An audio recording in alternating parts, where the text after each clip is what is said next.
بسم اللہ الرحمن الرحیم۔ علی رضا روایس میں آپ کو خوش آمدید کہا جاتا ہے۔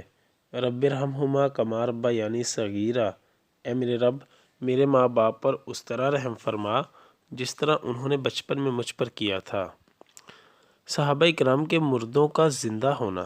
حضرت انس بن مالک رضی اللہ عنہ فرماتے ہیں، ہم ایک انصاری جوان کی عیادت کے لیے گئے، جلد ہی اس کا انتقال ہو گیا۔ ہم نے اس کی آنکھیں بند کر کے اس پر کپڑا ڈال دیا۔ ہم میں سے ایک آدمی نے اس کی والدہ سے کہا، اپنے بیٹے کے صدمہ پر صبر کرو اور اس پر ثواب کی امید رکھو۔ اس کی والدہ نے کہا، کیا اس کا انتقال ہو گیا ہے؟ ہم نے کہا، جی ہاں۔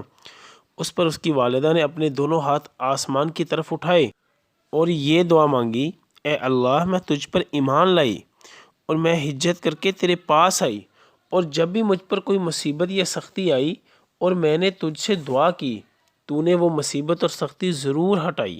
میں تجھ سے سوال کرتی ہوں کہ تم مجھ پر یہ مصیبت مت ڈال۔ اس کی یہ دعا مانگتے ہی اس کا بیٹا زندہ ہو گیا اور چہرے سے کپڑا ہٹا کر بیٹھ گیا، اور تھوڑی دیر بعد جب ہم نے کھانا کھایا تو اس نے بھی ہمارے ساتھ کھایا۔ بہقی کی روایت میں ہے کہ یہ حضرت ام الصائب رضی اللہ عنہا بوڑھی اور نابینا تھی۔ حضرت عبداللہ بن عون رحمہ اللہ فرماتے ہیں کہ حضرت انس رضی اللہ عنہ نے فرمایا، میں نے اس امت میں ایسی 3 باتیں پائی ہیں کہ اگر وہ بنی اسرائیل میں ہوتی تو کوئی امت ان کا مقابلہ اور ان کی برابری نہ کر سکتی۔ ہم نے کہا، اے ابو حمزہ وہ 3 باتیں کیا ہیں؟ انہوں نے فرمایا، ایک مرتبہ ہم لوگ صفہ میں حضور صلی اللہ علیہ وسلم کے پاس بیٹھے ہوئے تھے کہ اتنے میں ایک مہاجر عورت حضور صلی اللہ علیہ وسلم کی خدمت میں آئی، اور اس کے ساتھ اس کا ایک بیٹا بھی تھا جو کہ بالغ تھا۔ حضور صلی اللہ علیہ وسلم نے اس عورت کو مدینہ کی عورتوں کے سپرد کر دیا اور اس کے بیٹے کو ہمارے ساتھ شامل کر دیا۔ کچھ ہی عرصہ کے بعد وہ مدینہ کی وبا میں مبتلا ہو گیا اور چند دن بیمار رہ کر فوت ہو گیا۔ حضور صلی اللہ علیہ وسلم نے اس کی آنکھیں بند کیں اور ہمیں اس کا جنازہ تیار کرنے کا حکم دیا۔ جب ہم نے اسے غسل دینا چاہا تو حضور صلی اللہ علیہ وسلم نے فرمایا، جا کر اس کی والدہ کو بتا دو۔